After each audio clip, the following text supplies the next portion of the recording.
A paz do Senhor para todos. A nossa lição de hoje, a lição de número 5 do primeiro trimestre do ano de 2024, que tem por título A Missão da Igreja de Cristo. O texto áureo que se encontra em Atos, capítulo 2, versículo 42, nos diz: E perseveravam na doutrina dos apóstolos, e na comunhão, e no partir do pão, e nas orações.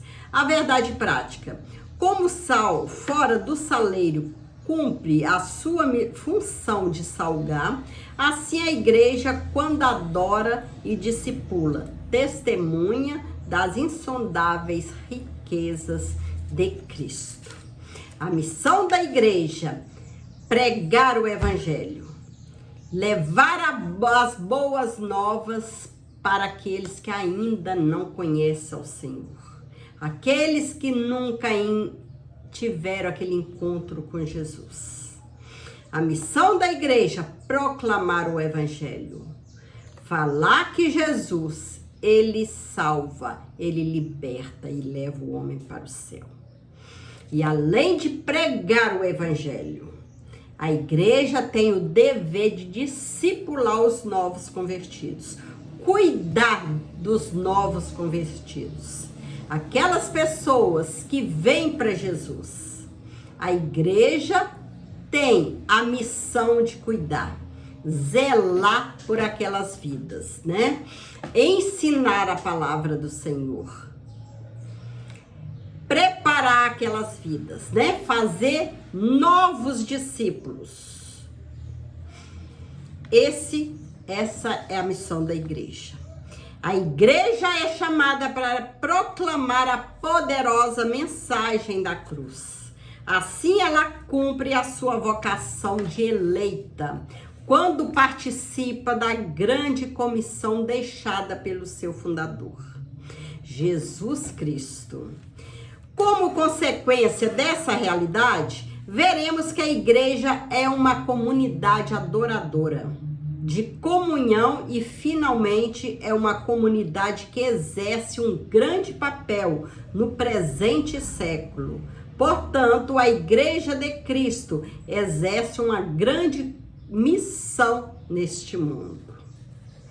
E essa missão foi dada por Jesus à igreja, para que leve o evangelho aos quatro cantos da terra, até que Jesus volte. Enquanto igreja, representamos Cristo na terra, somos peregrinos em uma missão.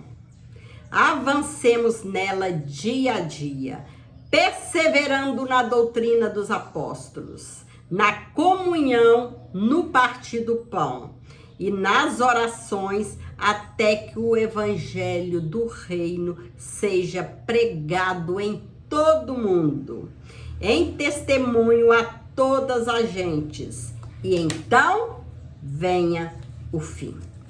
Enquanto estivermos aqui na terra, vamos levar a palavra do Senhor. A missão da igreja: levar o evangelho, pregar o evangelho, testemunhar que Cristo é o Salvador, que Cristo salva, que Cristo liberta, que Cristo leva para o céu.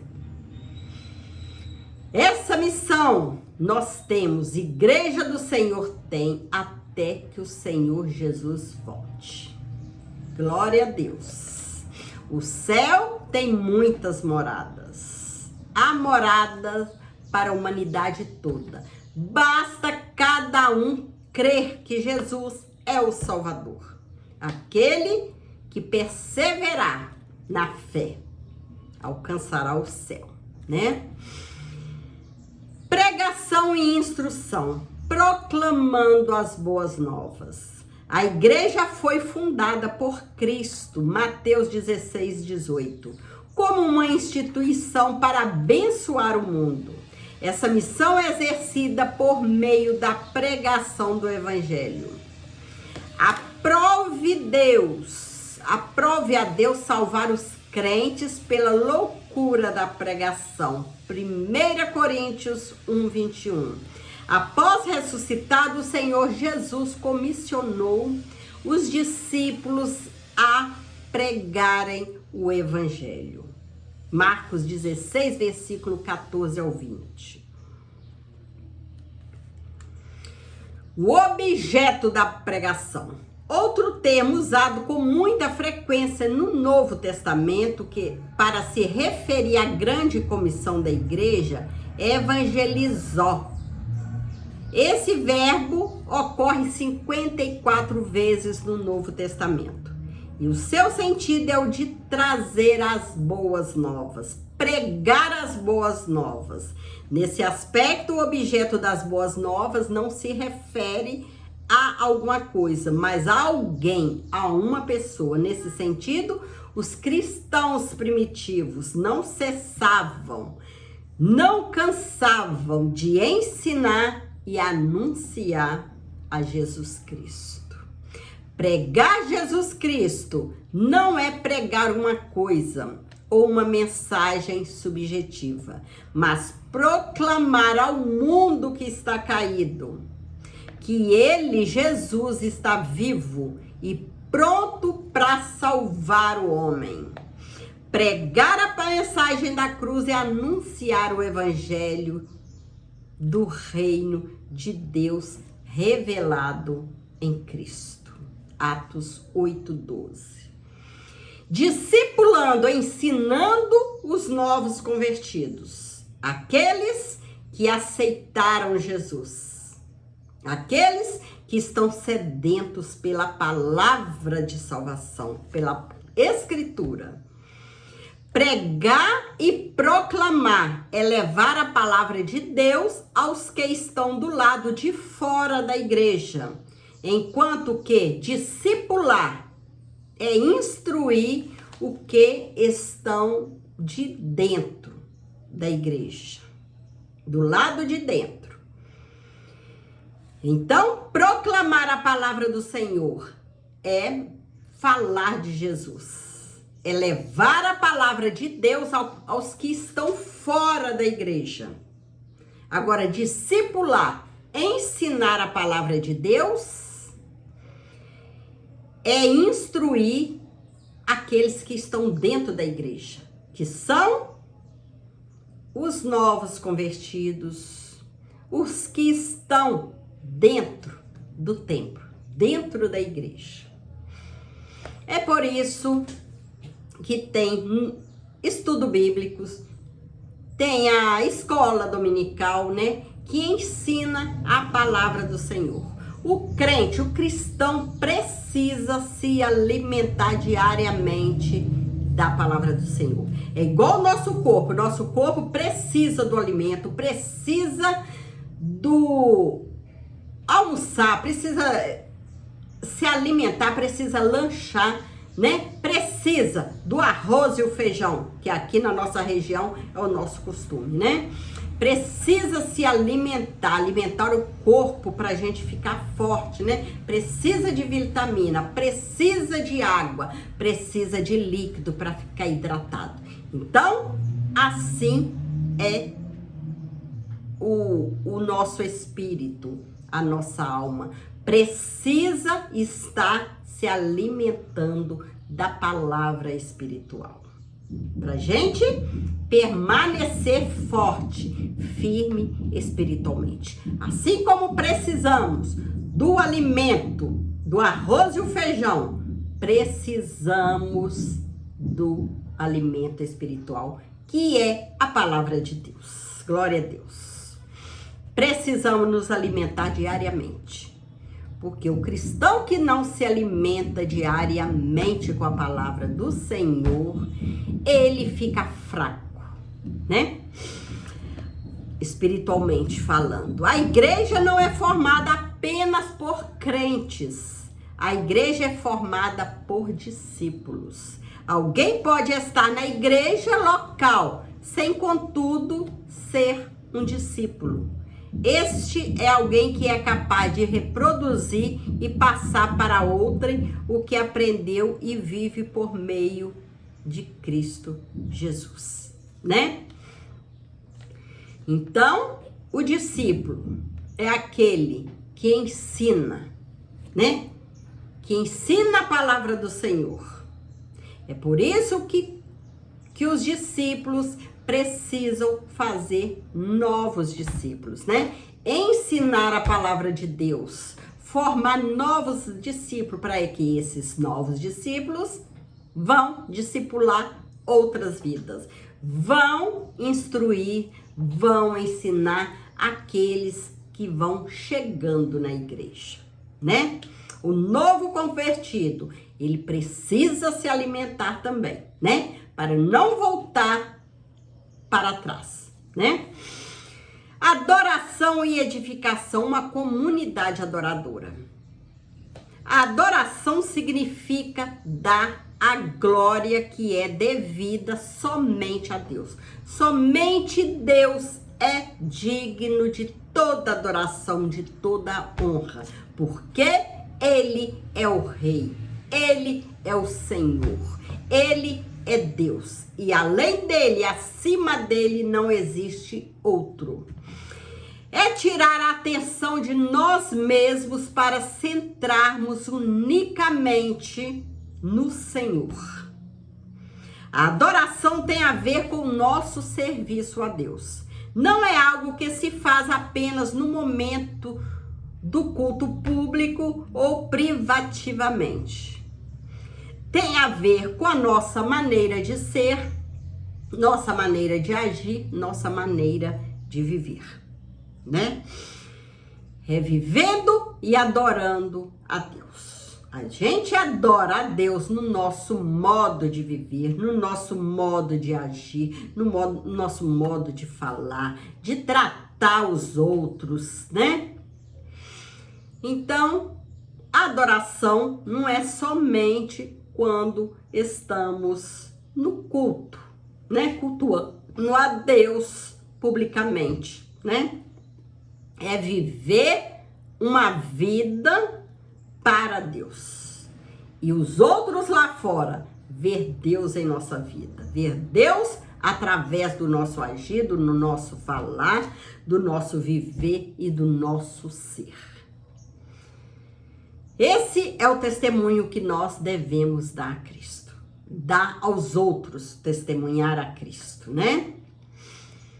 O apóstolo Paulo roga à igreja que apresente a Deus o seu corpo em sacrifício vivo, santo e agradável a Deus, que é o vosso culto racional. O sentido é o de um serviço prestado a Deus de uma forma consciente e integral. É viver totalmente para o Senhor. É esquecer de nós mesmos, de esquecer do eu, ter Cristo como centro da nossa vida. Uma comunidade edificadora. A igreja é uma comunidade proclamadora, adoradora e edificadora. No primeiro sentido, é usado por Jesus em referência à casa edificada sobre a rocha.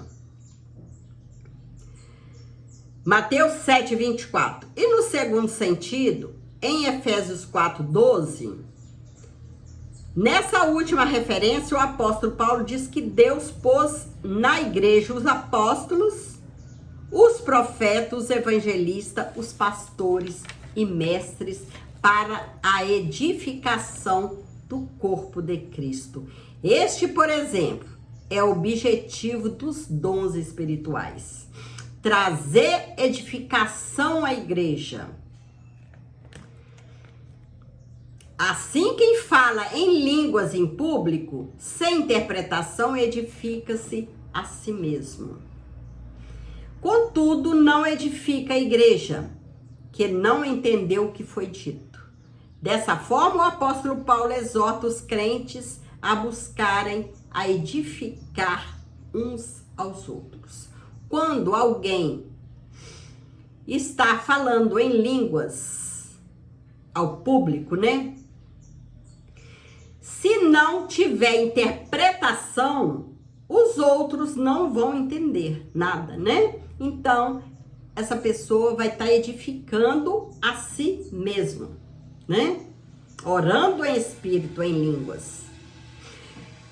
Agora, quando a pessoa fala em línguas estranhas e Deus usa outro, né? Pode usar até a mesma pessoa para interpretar, aí sim, a igreja vai entender e vai ser edificada, juntamente com aquela pessoa que está falando em línguas, né? Comunhão e socialização. A fé na esfera fraternal. Um dos pilares da igreja primitiva estava na comunhão. A palavra grega koinonia, traduzida aqui como comunhão, ocorre 19 vezes no Novo Testamento. E seu sentido é literalmente de parceria, participação, comunhão espiritual. Se somos cristãos e andamos na luz do Evangelho, devemos viver em comunhão uns com os outros. Onde não há comunhão entre os crentes, também não há uma igreja solidamente edificada, né? Os irmãos, nós precisamos viver em comunhão uns com os outros, né? Não há, portanto, igreja onde os seus membros vivem isolados e não mantêm comunhão uns com os outros, né? Maravilha, né? No dia da Santa Ceia, né? A gente vê comunhão, tem aquela comunhão entre nós, entre todos os irmãos, participando da Santa Ceia do Senhor. É maravilhoso. E a igreja precisa estar em comunhão não somente no dia da Santa Ceia, mas diariamente, né? Nada de uns ficar isolado dos outros, né? Que a igreja é o corpo de Cristo. Os crentes, os cristãos, são os membros desse corpo. E todos fazem parte dessa igreja, né? Todos têm o seu importante papel no meio da igreja, né? Aquele papel que Deus deu a cada um, né? Aquele talento que Deus deu a cada um para exercer na sua obra, né? Para o crescimento da sua obra. Unidade e fraternidade. A igreja do Novo Testamento se expressa por meio da unidade e fraternidade entre seus membros. Jesus orou pela união fraterna de seus discípulos. Um dos grandes males da igreja odierna está justamente na quebra da comunhão cristã, o que tem provocado grande fragmentação no corpo de Cristo. Devemos, portanto, nos esforçar por manter a comunhão cristã em nossos locais, né? Em nossas igrejas locais. Os irmãos vivem em união, né? E que pare, né? Nos meios, né? A gente ouve, né? Às vezes muitas pessoas, né? Irmão fala, não vou com a cara de fulano. Eu não combino muito bem com fulano. Aí na igreja de Cristo não pode haver, né? Essa desunião. Desunião. A igreja de Cristo precisa ser unida, porque um membro precisa do outro, né? Nós vemos nosso corpo, todos têm o seu papel, né? Todos têm a sua função, né? E quando um membro machuca, né? O corpo todo sente, se volta para ajudar, né? Vamos deixar um exemplo, né? Já deixei esse exemplo numa aula passada. Quando a gente machuca, experimenta dar uma martelada no seu dedo, né? Dói. Gente, se a boca estiver se alimentando, ela para de comer na hora. Se os olhos estão abertos, ele se fecha na hora, né? Se o corpo está em pé, gente, na mesma hora, tudo encolhe o corpo todo, todos os membros se voltam, né, para esse dedo. todos sentem a dor desse dedo, né? E assim precisa ser com a Igreja de Cristo, né? Se tem um membro que está passando por problemas, os outros membros precisam voltar-se para ele, ajudar, né? Caminhar lado a lado, oferecer o ombro, né? Oferecer ajuda. É assim agradável aos olhos do Senhor. Uns ajudando os outros, né? Hoje eu ajudo o irmão. Amanhã será minha vez, né? Quando eu estiver passando por problemas, é o irmão que vai me ajudar. A igreja, né? Os irmãos. É maravilhoso a comunhão entre os irmãos. E em comunhão, o crescimento da obra é mais.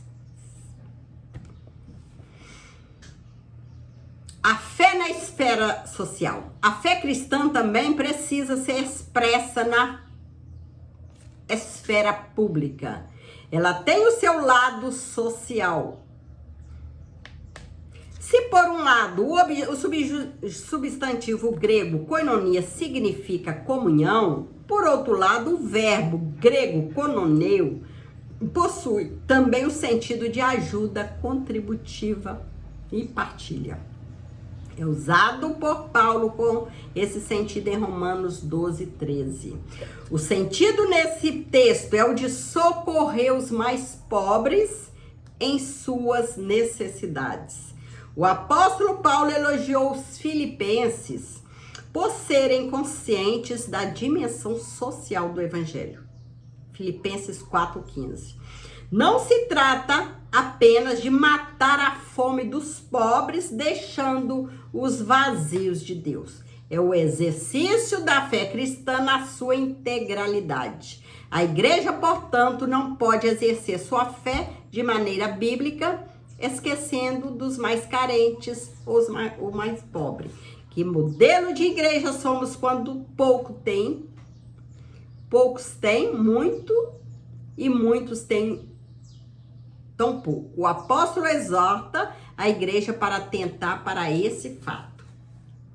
A igreja precisa levar o evangelho, mas precisa também alimentar, né? Tantos carentes. Tem trabalhos que eu admiro muito admirado por todos. Tem missão, tem comissão, né? Irmãos que levam marmita, né? Marmitex, faz sopão e leva para os moradores de rua, né? Sempre a gente tem pessoas, né? Que tem essa equipe de evangelismo. Vão levar a palavra do Senhor, sai às ruas à noite para levar a palavra do Senhor e leva o alimento. Encontra um morador, né? Um morador de rua, chega até ele, leva a palavra, leva o alimento espiritual e ao mesmo tempo leva um marmitex, né, que vai alimentar o corpo da pessoa. Porque muitas vezes não adianta, né, alimentar sua alma. Porque o homem, ele é feito de alma, espírito e corpo. E o corpo precisa também ser alimentado. O nosso próximo é uma pessoa, um ser humano, criado por Deus. E Deus não o criou como uma alma sem corpo, para que pudéssemos amar somente a sua alma. Nem como um corpo sem alma, para que pudéssemos preocupar-nos exclusivamente com o seu bem-estar físico. Nem tampouco com o corpo-alma em isolamento, para que pudéssemos preocupar-nos com ele somente como um indivíduo, sem nos preocupar com a sociedade em que ele vive. Deus fez o homem um ser espiritual, físico e social, como um ser humano nosso próximo. Pode ser definido como um corpo-alma em sociedade. Portanto, a nossa obrigação de amar o nosso próximo nunca pode ser reduzida para somente uma parte dele. Se amarmos o nosso próximo como Deus o amou, o que é mandamento para nós, então inevitavelmente estaremos preocupados com o seu bem-estar total, bem-estar do seu corpo, da sua alma e da sua sociedade. É verdade que o Senhor Jesus ressurreto deixou a grande comissão para a sua igreja: pregar, evangelizar e fazer discípulo, ensinar. E essa comissão é ainda a obrigação da igreja. Mas a comissão não invalida o mandamento: como se amarás o teu próximo. Tivesses sido substituído por pregarás o evangelho. Nem tampouco reinterpreta amor ao próximo em termos exclusivamente evangelísticos. Então, é missão da igreja levar o evangelho, né? Discipular, ajudar aqueles que precisam, aqueles que têm tão pouco, né? Se quem tem muito oferece aos que têm pouco, né? Ninguém tem tão pouco que não possa ajudar o seu próximo. Chegamos à conclusão da lição de hoje. Vimos que a Igreja de Cristo tem uma grande missão aqui na Terra. Ela foi chamada para ser o sal e a luz. Como sal, ela salgará o mundo com a mensagem da cruz em uma sociedade que está corrompida pelo engano do pecado. Como luz, ela resplandecerá nas densas trevas que cobrem o mundo sem Deus. Ao mostrar Jesus Cristo ao mundo perdido, produzir discípulos e transformá-los em adoradores, a igreja cumpre com a missão para a qual foi chamada. E essa missão só findará quando Jesus voltar. Que o Senhor possa continuar nos abençoando, que cada um cumpra, né, a sua missão, desenvolva bem o talento que o Senhor colocou em cada mão e que tudo seja para a honra e glória do Senhor. Que o Senhor seja o centro de nossas vidas. Que nós centralizemos o Senhor Jesus na nossa vida. Jesus é Rei. Jesus é o Senhor. Jesus é Deus.